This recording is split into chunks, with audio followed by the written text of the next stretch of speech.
धातु और अधातु चैप्टर में धातुओं के बारे में हमने पूरा उसके भौतिक गुण पढ़े, ठीक, अधातुओं के भौतिक गुण पढ़े, धातुओं की रासायनिक अभिक्रियाएं पढ़ी, ठीक है, अधातुओं की रासायनिक अभिक्रियाएं पढ़ी। ये सब हम लोग जो है इसके पहले पढ़ चुके। आज पढ़ेंगे हम सक्रियता श्रेणी के बारे में। तो सक्रियता श्रेणी होती क्या है? तो ये श्रेणी जो है ऐसी सूची होती है, सूची है, एक श्रेणी बनी हुई है, एक ऐसे जो है धातुओं की सूची है जिनकी क्रियाशीलता जो है उसको अवरोही क्रम में रखा गया है। अवरोही क्रम मतलब क्या होता है? हाँ, सबसे ज़्यादा क्रियाशील, फिर उससे कम, फिर उससे कम, फिर उससे कम, ये होगा ना। इस क्रम को क्या बोला जाता है? अवरोही क्रम। तो अवरोही क्रम में जो है वो धातुओं को व्यवस्थित किया गया है और इसको जो है ये जो श्रेणी है जो इसको क्या कहा जाता है? सक्रियता श्रेणी कहा जाता है, जो धातुओं की सापेक्ष अभिक्रियाशीलता को दिखाती है। ये जो श्रेणी जो है वो धातुओं की सापेक्ष अभिक्रियाशीलता को दिखाती है। यहाँ आप देख रहे होंगे potassium, sodium, calcium, magnesium, aluminium, zinc, iron, lead, hydrogen, copper, ठीक है, जिसको तांबा भी कहा जाता है, मरकरी और सिल्वर और गोल्ड। इस तरीके से इसकी सक्रियता श्रेणी है। अब इसमें सबसे ऊपर जिसको रखा गया है पोटेशियम, फिर सोडियम, ये सबसे अधिक अभिक्रियाशील धातुएं हैं। इसको हमने ये भी पढ़ा था कि इन धातुओं को जो है वो किसमें साधारण खुली हवा में हम नहीं रख सकते हैं, क्योंकि ये आग पकड़ लेते हैं। इनको जो है किसमें रखा जाता है? मिट्टी के तेल में रखा जाता है, ठीक है, क्योंकि अधिक अभिक्रियाशील धातुएं हैं। उसके बाद कैल्शियम, मैग्नीशियम, धीरे धीरे करके इनकी अभिक्रियाशीलता क्या होती है? हाँ, घटती जाती है। सबसे ज़्यादा क्रिया, फिर उससे कम अभिक्रियाशील, फिर उससे कम, फिर उससे कम, इस तरीके से अभिक्रियाशीलता क्या होती है? घटती जाती है। और जो है सबसे कम अभिक्रियाशील अगर हम बात करें तो वो क्या है आपका? गोल्ड, मतलब सोना। आपने देखा होगा सोना जो है जो का त्यों रहता है उसकी चमक भी वैसी की वैसी रहती है, तो क्योंकि वो जो है सबसे कम अभिक्रियाशील है, ठीक है। इनके जो है ये जो नाम तो आपको याद ही होंगे, साथ साथ इनके जो संकेत दिए हुए ये भी याद कर लीजिएगा। गोल्ड को जैसे Ag जो है सिल्वर को बोलते हैं, मरकरी को Hg बोलते हैं, गोल्ड को Au बोला जाता है, ठीक है। ये सारे जो है आपको थोड़ा सा याद कर लेना। सक्रियता श्रेणी जो है तो कुछ एक जो है आपको याद, मान लीजिए सक्रियता श्रेणी आ गया क्वेश्चन की क्या है, आप क्या समझते हैं, तो थोड़ा सा डेफिनेशन लेना। उसके बाद 2-4 अगर आपको बीच में नहीं याद है तो कोई बात नहीं, 2 ऊपर के लिख दीजिए, फिर डैश करके, फिर बीच के लिख दीजिए, फिर डैश कर दीजिए और यहाँ पे लिख दीजिए ऐसे कि सबसे अधिक अभिक्रियाशील, फिर उसके बाद घटती अभिक्रियाशीलता, सबसे कम अभिक्रियाशील, ठीक है। ये चीज़ आपको याद हो गई। अब यहाँ पर देखो धातुएं एवं अधातुएं कैसे अभिक्रिया करती हैं? कैसे अभिक्रिया करती हैं मतलब अगर हम इनकी बात करें, जो धातुएं और अधातुएं हैं वो अभिक्रिया किस प्रकार से करती है, उसका क्या नियम होता है? तो यहाँ पर जो है अभिक्रियाओं को करने के लिए इनकी संयोजकता निर्धारित होती है। जैसे धातुएं हैं तो उनकी कुछ संयोजकता है। अब वो कैसे पता चलेगा? तो यहाँ पर जो अभिक्रियाएँ होती हैं वो उसके आखिरी कोष में जितने इलेक्ट्रॉन हैं और उसको कंप्लीट करने के लिए, ऑर्बिट अपना कंप्लीट करने के लिए कितने इलेक्ट्रॉन की आवश्यकता है, तो कितने इलेक्ट्रॉन त्याग सकता है उस पर निर्भर करता है, ठीक है। जैसे अगर उत्कृष्ट गैसों की अगर हम बात करें तो उत्कृष्ट जो गैसें होती हैं जैसे हीलियम, आर्गन, नियान, ये सब जो है वो उनकी अभिक्रियाशीलता क्या होती है? बहुत ही कम होती है। उत्कृष्ट गैसों की रासायनिक अभिक्रियाएँ जो होती हैं वो बहुत कम होती है। क्यों होती है? वो नाक के बराबर नगण्य होती है, मतलब वो क्रियाशील नहीं होती। क्यों? क्योंकि उनका जो लास्ट वाला ऑर्बिट होता है उसमें जो इलेक्ट्रॉनों की अधिकतम संख्या होती है वो कंप्लीट होती है, पूरी होती है। जब इलेक्ट्रॉन कंप्लीट है, पूरे हैं, उनका पेट भरा हुआ है, तो उनको कुछ भी इलेक्ट्रॉन और नहीं चाहिए, ना उनके पास में ज़्यादा है ना उनके पास में कम है, वो सफिशिएंट, मतलब उनका पेट पूरा भरा हुआ है। तो वो जो है अक्रिय, जैसा जब किसी का पेट भरा है उसको भोजन तो चाहिए नहीं, तो वो हाथ पाँव मारेगा क्या कि हमको खाना चाहिए, है ना। तो इसके लिए क्या होगा कि वो जो है सुसुप्त जो है पड़ा रहेगा, बहुत कम अभिक्रियाशील होगा, ठीक है। अब यहाँ पर जो है इसका मतलब क्या हुआ कि इनका जो अभिक्रियाएं जो होती हैं वो इलेक्ट्रॉनिक विन्यास पर निर्भर करती हैं। और अगर हम बात करें सोडियम की, तो सोडियम परमाणु के बाटम कोष में केवल 1 इलेक्ट्रॉन होता है, ठीक है। और यहाँ पर यह अपने एम कोष से 1 इलेक्ट्रॉन को त्याग देता है। अब 1 इलेक्ट्रॉन है, इसके लिए जो है आप आगे देखेंगे ये बड़े ही आसानी समझ लीजिए, इलेक्ट्रॉनिक विन्यास उससे दिए हुए हैं।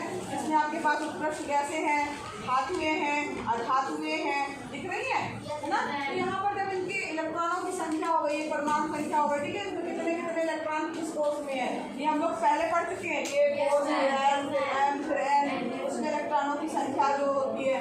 अब 2 है, मैक्सिमम 2 इलेक्ट्रॉन जा सकते हैं, तो इसका कोष जो है वो पूरा है। पहले कोष जो है उसमें मैक्सिमम 2 ही इलेक्ट्रॉन जा सकते हैं, फिर इसका ये कोष पूरा है। नियान जो है उसका 10 परमाणु संख्या है, तो उसमें 2 और 8 जाएंगे। एल वाले कोष में मैक्सिमम 8 इलेक्ट्रॉन जा सकते हैं, इसका भी कोष कंप्लीट है, इसका पेट भरा हुआ है। आर्गन की अगर हम बात करें तो 2 8 8 हो गया, इसका एम कोष में जो है 8 जो है आर्गन मतलब कंप्लीट है इसका। तो ये भी जो है क्या हो जाएगी, उत्कृष्ट गैस हो जाएगी, अक्रिय टाइप के होते हैं, ठीक है, और बहुत कम अभिक्रियाशील होते हैं। अब धातुओं की अगर हम बात करें, sodium, magnesium, aluminium, potassium, calcium, ठीक है, तो ये जो धातु है अगर हम इन पर देखें, इनकी परमाणु संख्या के और इलेक्ट्रॉनिक विन्यास में, तो यहाँ पर इलेक्ट्रॉनिक विन्यास में से 1 है। अब इसको ऑर्बिट पूरा करने के लिए कितने इलेक्ट्रॉन चाहिए? 7 चाहिए। 7 लेने में ज़्यादा मेहनत है, 7 लोगों को खींचना जो मुश्किल है, 1 को त्यागना आसान है। तो ये तुम हट जाओ हमारे में से, हमारा पूरा हो जाएगा, ठीक है। तो यहाँ पर जो है ये 1 इलेक्ट्रॉन त्यागने की इसकी प्रवृत्ति रहेगी। मैग्नीशियम की बात करें 2 है, तो कितने चाहिए हैं? 6 लेना आसान है कि 2 त्यागना आसान है? तो इसमें यानी कि 2 त्यागेगा। इसी तरह एल्यूमिनियम की अगर हम बात करें तो एल्यूमिनियम में 5 लेना आसान है कि 3 त्यागना आसान है?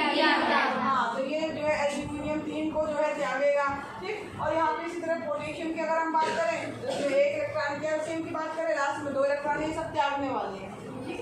अब आप बात करते हैं अधातुओं की। तो अधातुओं में जैसे अब जब इसका इलेक्ट्रॉनिक विन्यास दे देंगे, नाइट्रोजन का 7 है, 8 है, अब 7 है तो 2 और 5 हुआ, 5 इलेक्ट्रॉन है। इसके ऑर्बिट को पूरा करने के लिए कितने इलेक्ट्रॉन चाहिए? 3 लेना आसान है कि 5 त्यागना आसान है? 3 जो संख्या कम होगी वो ज़्यादा इफेक्टिव होगी, तो 3 को जो है ये खींच सकता है, 5 लोग मिलकर 3 को खींच सकते हैं ना। यहाँ पर ये इसमें जो है 3 इलेक्ट्रॉन इसको चाहिए होंगे। ऑक्सीजन में बात करें अगर हम, तो इसको 2 इलेक्ट्रॉन चाहिए, तो ये लेगा इलेक्ट्रॉन, ठीक है। इसी तरह फ्लोरीन की बात करें, इसमें 1 इलेक्ट्रॉन चाहिए, ये भी क्या करेगा? इलेक्ट्रॉन लेगा। 7 इलेक्ट्रॉन त्यागने से आसान क्या है? 1 इलेक्ट्रॉन लेगा। ये समझ में आ रहा सबको? अब यहाँ पर विपरीत आवेश होने के कारण अगर हम सोडियम और क्लोराइड की बात करते हैं, तो सोडियम का आपको पता है 2 8 1, इसके ऑर्बिट में जो है लास्ट में 1 इलेक्ट्रॉन है, ये 1 इलेक्ट्रॉन त्याग देगा यानी ई लिखा, ई मतलब क्या दिखा रहा है? इलेक्ट्रॉन।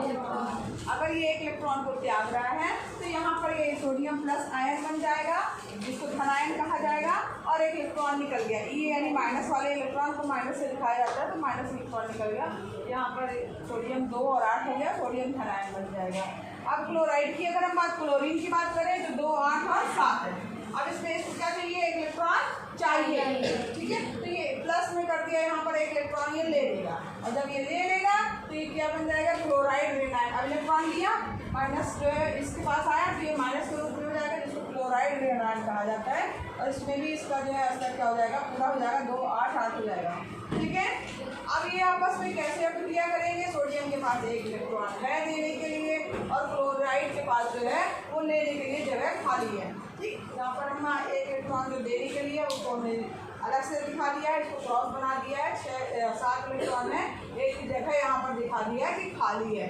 अब ये जो इलेक्ट्रॉन जो सोडियम का ने छोड़ा है, ठीक है, तो वो इलेक्ट्रॉन जो है वो यहाँ पर ये इसको ले लेगा कंप्लीट करने के लिए। तो यहाँ पर देखो इसका भी कंप्लीट हो गया, इसका भी कंप्लीट हो गया। ये कंप्लीट कर लेगा तो चूंकि ये दे चुका है इलेक्ट्रॉन, तो ये पॉजिटिव हो जाएगा, धनायन। ये चूंकि इलेक्ट्रॉन लिया है तो ये कैसा हो जाएगा? नेगेटिव हो जाएगा। तो यहाँ पर सोडियम क्लोराइड का इस तरीके से निर्माण होगा, ठीक है। अगर हम इसी तरीके से और बात करें मैग्नीशियम की, तो मैग्नीशियम में भी 2 8 2 है, तो 2 इलेक्ट्रॉन क्या कर देगा? छोड़ देगा, हटा देगा, त्याग देगा। तो यहाँ पर 2 इलेक्ट्रॉन हो गए, यहाँ पर ये क्या हो जाएगा? 2 प्लस आयन के रूप में हो जाएगा, मैग्नीशियम धनायन हो जाएगा, ठीक है। अब इसी तरीके से क्लोरीन की क्लोरीन की बात करें तो इसके पास 1 इलेक्ट्रॉन चाहिए, वो 1 इलेक्ट्रॉन अगर ले लेगा तो वो क्लोराइड जो है ऋणायन बना देगा, ठीक है। ये क्या हो जाएगा आपका? क्लोराइड ऋणायन, क्योंकि इलेक्ट्रॉन ले रहा है, इलेक्ट्रॉन माइनस में होते हैं, ठीक है। अगर इलेक्ट्रॉन किसी में से चला गया, माइनस वाला पार्ट चला गया, तो कैसा हो जाएगा? धन वाला हो जाएगा। ठीक, अब यहाँ पर मैग्नीशियम जो है, अब इसके बाद देखो यहाँ पर 2 इलेक्ट्रॉन इसमें जाते हैं, उसके बाद देने के लिए कितने इलेक्ट्रॉन है? 2। ठीक, अब क्लोरीन के पास यहाँ जगह कितनी है? 1। ठीक, अब यहाँ अगर इसके साथ अभिक्रिया कर रहा है तो उसको 2 इलेक्ट्रॉन लेने के लिए इसको 2 क्लोरीन चाहिए पड़ेंगे, क्योंकि तभी इसको इसके दोनों इलेक्ट्रॉन जो है तभी यहाँ जाकर के फिट हो गए। ठीक, तो ये यहाँ जाकर के क्लोरीन के साथ में जो दोनों इलेक्ट्रॉन हैं यहाँ जाकर के फिट हो जाएंगे, जुड़ जाएंगे, तो ये धन आयन के रूप में कंप्लीट हो जाएगा, ये ऋण आयन के रूप में कंप्लीट हो जाएगा। यहाँ पे क्लोराइड इसके जो है वो इसका फार्मूला क्या हो जाएगा? MgCl2। ठीक है, इसलिए मैग्नीशियम क्लोराइड हो गया। अब यहाँ पर देखो एक छोटा सा क्वेश्चन बन रहा है, आपको पता होना चाहिए, वैद्युत संयोजक यौगिक जो।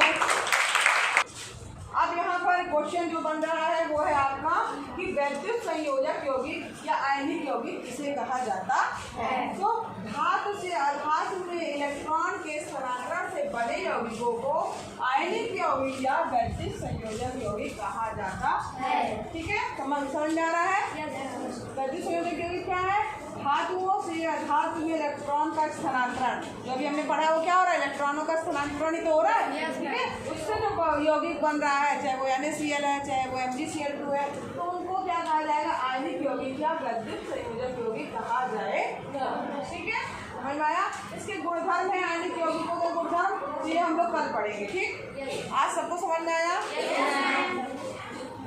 आज का होमवर्क क्या है?